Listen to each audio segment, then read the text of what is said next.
This is Containerized Conversations, where we containerize our conversation to less than 20 minutes. I'm Jesse Caffarelli. And I'm Josh Warhurst. So I've been looking at jobs recently, right? I've Yeah. been looking at the market. I have past experience as both an embedded developer. I had SQA experience as well. I had experience in game dev, and I have experience in platform. So I've been looking at a lot of roles and really debating the next move in my career. And I think of myself as a jack of all trades kind of person. I think you do too. And I think you are actually more of a jack of all trades than I am, but maybe in different ways, right? Yeah. I mean, I definitely think you're really great at things. I'm just okay at everything. I'm a little bit higher on maybe the people skills. Well, hey, and development skills. I definitely think you can hit me out of the park with some of your embedded software design. Sure. But that's just from experience. I think if you really got into that space, you would have a field day. It's a very different world, but it is what it is. Well, that's the problem. I have an attention to span like a butterfly. I would never pay that much attention to something for that long. I mean, I think if you have a necessity, like, oh, you're the only person who's going to be working on this thing, you have to get it right. Yeah. That can lead you to forego other paths. But yeah, I've been looking at like SRE roles because I think that it's a part of the equation. I've been on call rotations. Yeah. I've cared about things like monitoring. I've cared about things like how do we reduce MTTR and all the other kind of things that are sort of vaguely DevOps, but I think lean more into the SRE camp. Yeah. I don't love on-call rotations. Yeah. I'm not sure there are people who love it.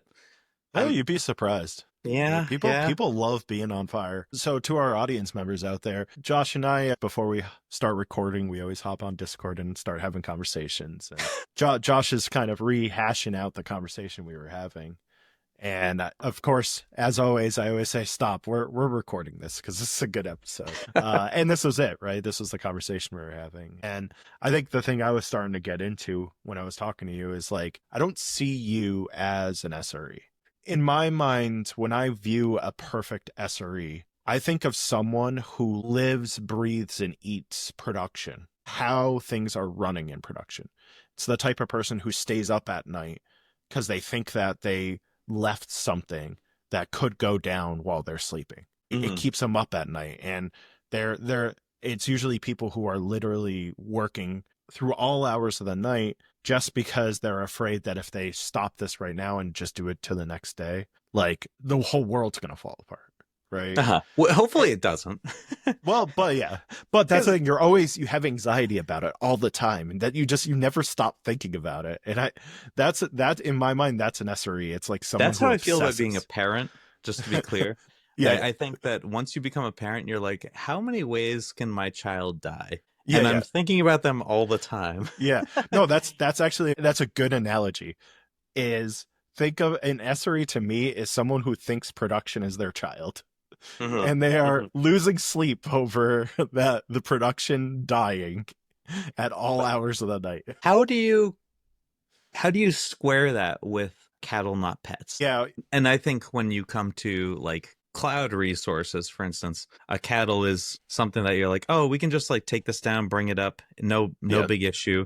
Whereas a pet is like, oh, you need to like actually go and like feed this thing 3 times a day. And if you don't feed it manually, it's going to go down, and like that's just how it works, and it's fine because we love it. And I feel like that doesn't square with how you're talking about SRE right now. Well, it does, because even if you're in that perfect world where you have a bunch of cattle, not pet, you will always introduce tech debt. And a team's always going to have tech debt, and sometimes that tech debt breeds pets and not cattle. And in the perfect world, you're full cattle. But let's say even in the perfect world, you have cattle, right? Not everything's going to be automated. Perfect example is cert rotation. Think about how cert rotation can bring down an entire Kubernetes cluster if it's not automated. A Kafka cluster that we had to manage. Kafka was very much cattle, not pets. but we forgot that we weren't rotating certs. And a year later, all of a sudden the node started dying on us. Yeah. Then there are tools like AppViewX, and we did a bunch of POCs on cert management things that makes it more cattle. I guess to your point, it's a spectrum. Yeah. Of cattle and pets. Yeah. And very few people with software that's constantly evolving are staying at the perfect cattle territory, right? They're veering into pets and then back into cattle, and you're constantly thinking about that as an SRE. The SRE handbook talks about this, and it's called error budgeting. That's the thing, is everyone thinks that in a perfect world you never fail. But the argument that the SRE handbook makes is that if you never fail, that means you're never learning. You're never innovating. You're not changing anything, right? Right. In the perfect world where nothing fails, it means you're not doing anything new. And so in the SRE handbook, they actually say how important it is for failure. So everyone has an error budget where they're allowed to have failures as much as they want. It's just once you go over that error budget, then you're like, okay, you need to stop being so innovative, at least for a couple cycles, while you catch up on your tech debt or catch up on your converting pets to cattle, things like that. Coming back a little bit in the conversation, I've personally been thinking again about the next move, right? Do I expand my repertoire with things that are more in the SRE space, or do I do things that are a little bit more on the dev side? And I think platform for me has been a little bit more on the dev side, and that's been a really nice transition. I've been looking at a lot of other companies that have things like, embedded teams and cloud teams, and those are all very different from SRE. Now, SRE, it's just a step. It's a career that I haven't totally gone towards. This is not a criticism of anybody, right? Why do you think that I wouldn't fit as an SRE? Because I don't think you stress about work outside of work hours. Yes, true. and that's, again, that's not a bad thing. That's not a bad thing. But there are people who stress and have anxiety outside of work hours. And that's also not bad either. Those are just different types of people. And in my mind, I've found the people who are really good at SRE, not only are they good at being SREs, but also they don't burn out as quickly, because they're the types of people who are always stressing anyways. And so for someone like you who doesn't want to stress outside of work, SRE forces you into stressing outside of work. Yeah. Like, you have to be on call. It also does depend on what type of SRE team you're applying to. And these are type of questions that you can kind of suss out during the interview. But there's like a concept of a pre-production SRE team and a post-production SRE team.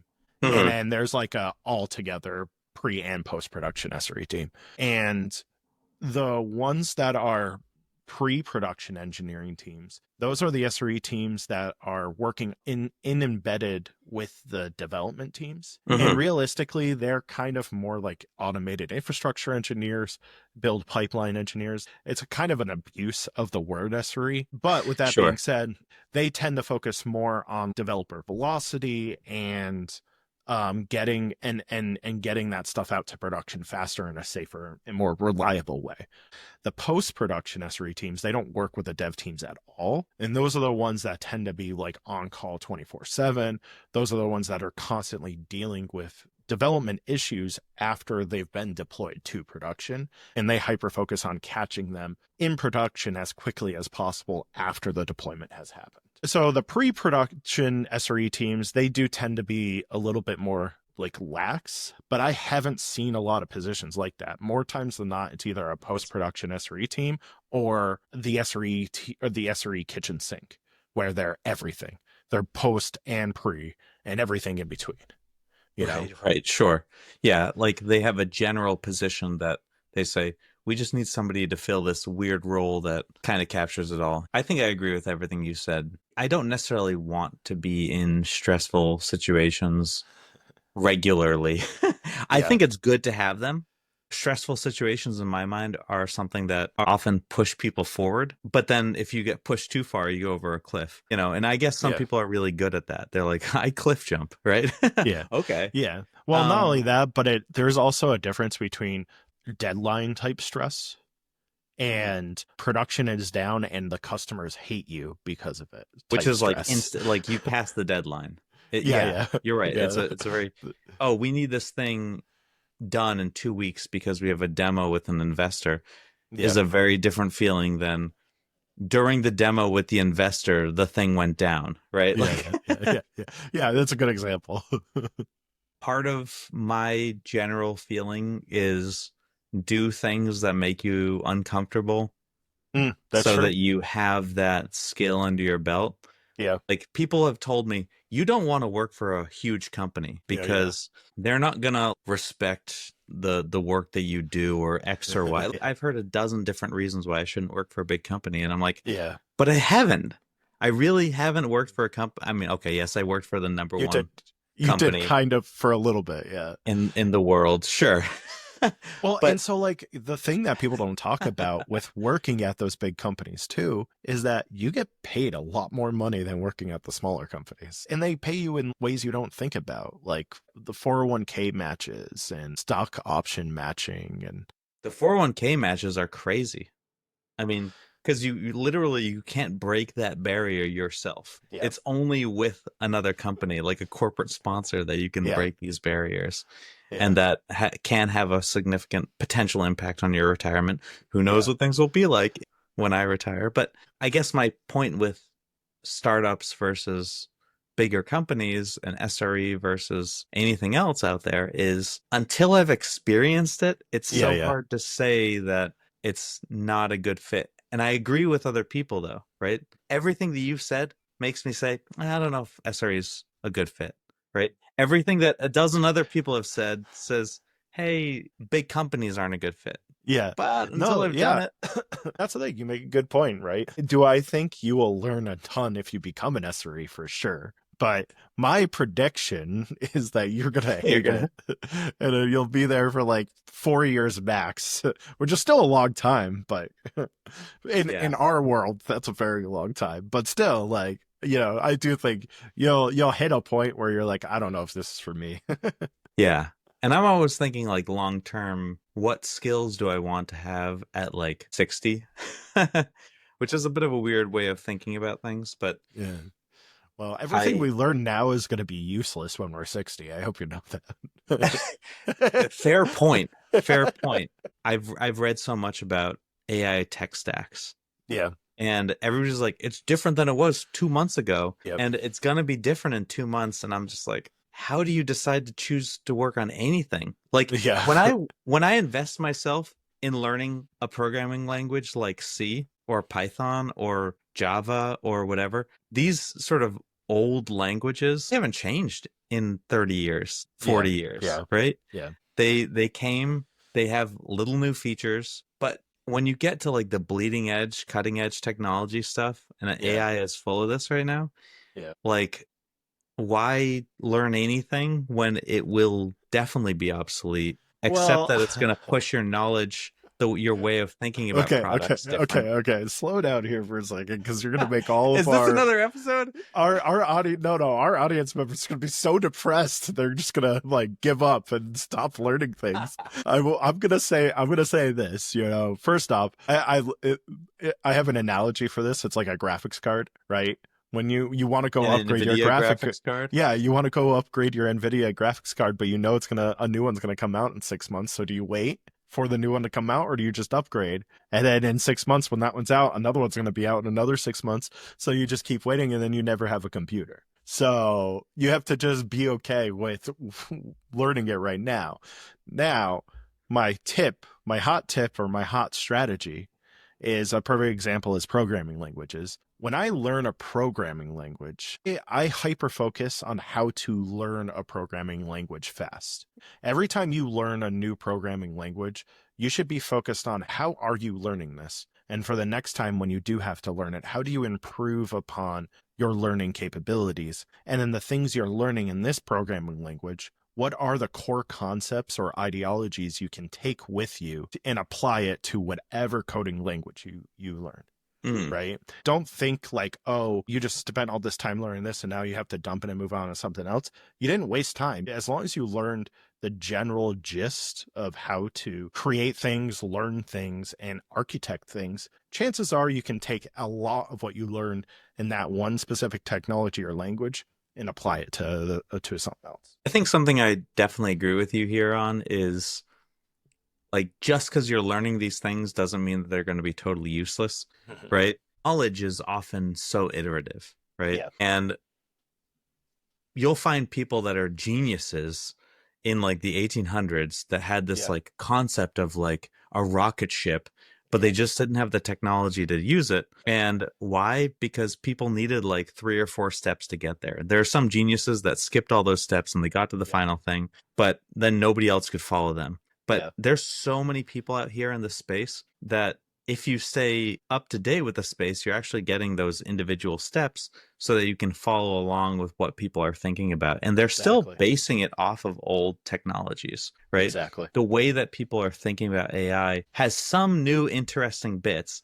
but in other ways, it's the same way we've interacted with, like we're having AI write code, but we're not having AI write meaningless junk that we can't understand. We're having it write code. Right? Yep. We're going like a step. And we're not going like 5 steps in front of it. And so, maybe, I've tried to learn new things just to kind of stay in the game. But I do feel like, oh, this AI company that I learned their tool, they went out of business. Yeah. Right? Yeah. And I'm like, okay, well, I guess I shouldn't follow this tool, but I did learn something. I did learn something about how the field is evolving, and that is worth thinking about. So, okay. You've convinced me.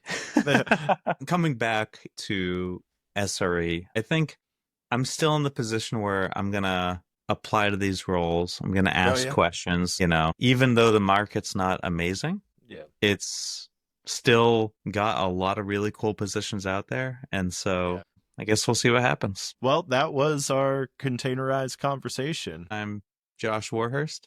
I'm Jesse Caffarelli. Have a good night.